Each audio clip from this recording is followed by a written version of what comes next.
Hirap naman exam ni Ma'am Lilia kanina. Kaya nga. Pero narinig mo na ba ang chismis, Day? Naaswang na si Ma'am Lilia. Grabe na nga yung chismis na yan. Naalala mo dati? Oo. May bulok yung klase natin dati.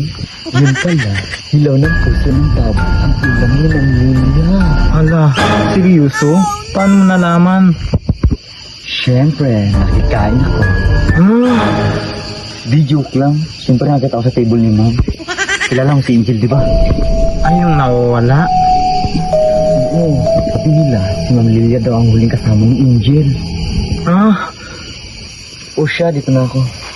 Ingat ka pa, uwi ah. Baka magkita kayo ni Ma'am Lilia. kala mo natatakot ako. Anong ginagawa mo dito, Iya? Ay, bilat.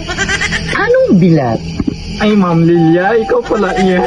Balat po, ma'am. Ito nga nangati yung balat ko sa paa. Na-engron po kasi ako. Ay, ganun ba?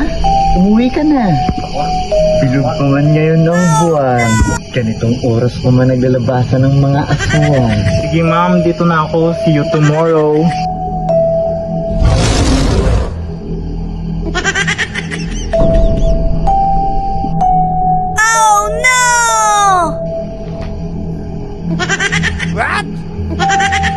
Ma'am Lilia, ikaw ba yan?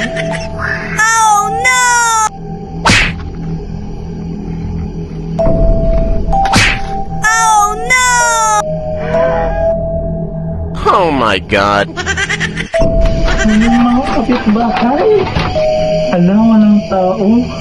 Magtawag na lang ako. Ay, naalala ko pala. May cellphone ako. Hello? Barangay Tanod? Tulungan niya ako. May aswang dito. Ha?